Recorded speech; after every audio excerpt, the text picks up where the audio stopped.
paix du Seigneur soit toujours avec vous. Et avec votre esprit.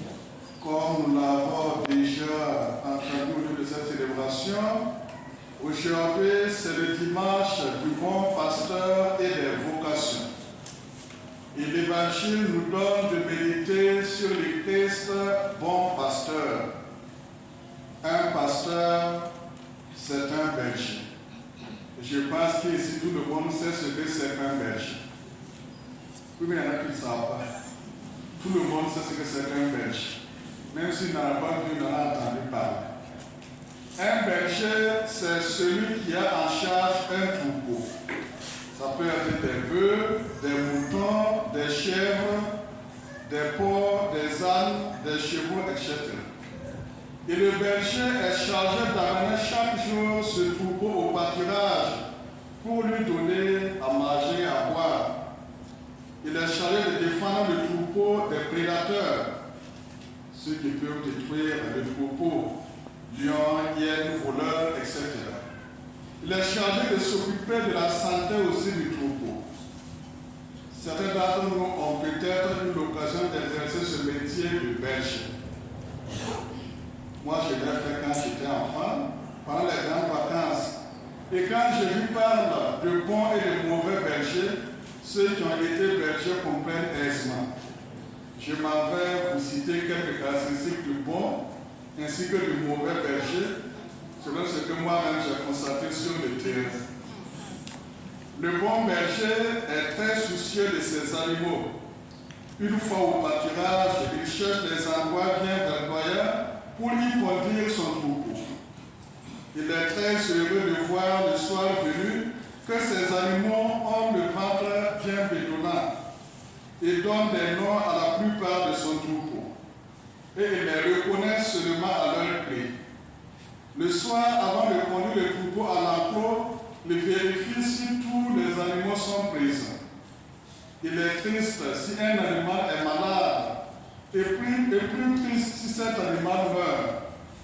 Il refuse même de manger la viande d'un de son troupeau mort ou tué. Le mauvais berger, quant à lui, vient au pâturage à contre-cœur. Son souci, ce n'est pas le troupeau, mais plutôt le chien et le repos. Une fois au pâturage, il ligote les animaux les plus rebelles et va s'habiter tranquillement à l'ombre ou s'en va nager au barrage ou au marigot d'à côté. Ne se préoccupe pas si ces animaux ont bien brouté ou pas. Il est toujours en course-poursuite avec les cultivateurs des environs parce qu'il laisse ses animaux aller dans les champs. Il est indifférent quand un de ses animaux est malade et heureux quand il meurt. Cela lui donne en effet sa charge. Voici ainsi décrit le bon et le mauvais pasteur, selon ce que moi-même j'ai pu constater. Vous comprenez que moi j'étais certainement parmi les bons. D'après cette description, le bon pasteur est toujours en activité. Il est toujours à l'œuvre parce qu'il cherche à satisfaire toutes ses brebis. Et Jésus se présente à nous aujourd'hui comme le bon et le vrai berger. Effectivement, durant sa vie publique, il s'est montré attentif aux besoins des hommes son troupeau. À tous, il a apporté la bonne nouvelle du salut. Aux malades, il a accordé la guérison. Aux affamés, il a donné le pain. Aux possédés, il a accordé la délivrance. Aux pécheurs, il a accordé son pardon. Aux morts, il a accordé la vie. Il a affronté sans crainte les ennemis du troupeau, les scribes, les pharisiens, les docteurs de la loi. Et pour ses brebis, le Christ a accepté la mort et la mort sur une croix. Voici autant de preuves que le Christ est le bon pasteur, le vrai berger. Voici autant de preuves qui révèlent l'amour infini de Dieu à notre égard. Si nous parlons du Christ bon pasteur, c'est qu'il y a aussi des mauvais pasteurs. Ceux-là que le Christ appelle voleurs et bandits. Ceux qui n'entrent pas par la porte, mais qui escaladent pour entrer dans la bergerie. Le prophète Ézéchiel avait fait ses reproches sévères à ces mauvais pasteurs. Malheur au berger d'Israël qui se pèsent eux-mêmes. Vous mangez la graisse, vous revêtez de la poison, sacrifiant les bêtes grasses, mais le troupeau, vous ne le laissez pas. Ézéchiel 34, 2 à 3. À travers ce passage, le prophète fustige les faux pasteurs qui ne font que profiter des brebis sans cependant en prendre soin. De nos jours, avec la prolifération des sectes et des groupes de prière, aussi bien dans l'Église catholique que protestante, de faux bergers se sont infiltrés, exploitant la naïveté et la misère des brebis. C'est à nous de faire un bon discernement afin d'éviter de tomber dans les pièges de ces bergers commerçants qui utilisent le nom du Christ pour leur business, qui falsifient la parole de Dieu afin d'attirer plus de foule. Lorsqu'un berger ne parle que de la prospérité, de la réussite, du bonheur, de la richesse, il y a de quoi s'en méfier. Car la vie chrétienne ne peut pas se limiter à sa réalité purement terrestre.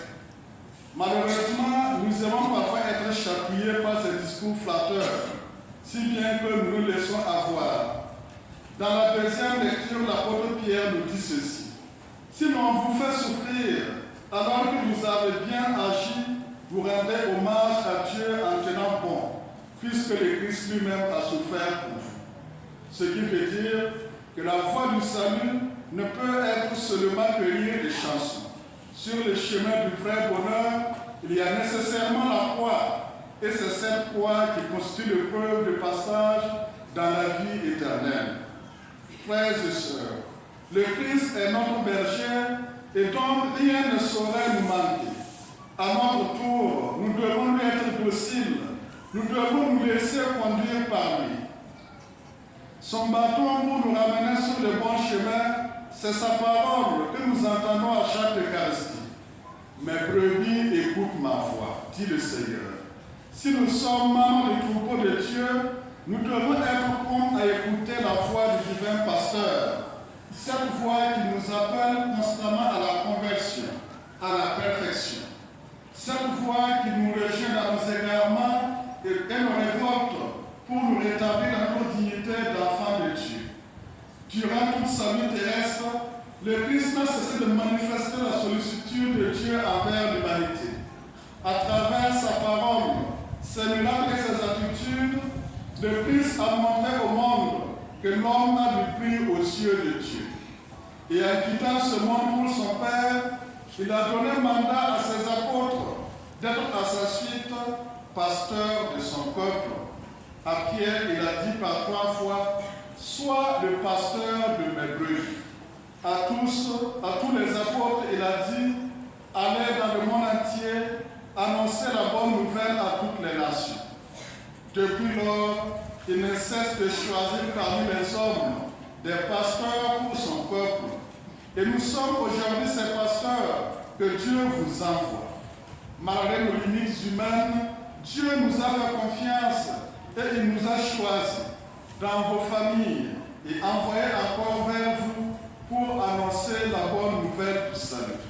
C'est pourquoi, en ce dimanche du bon pasteur, nous prions pour tous les pasteurs de l'Église, le pape, les évêques, les prêtres, les diacres, afin qu'ils soient bons comme celui qui les a choisis et envoyés.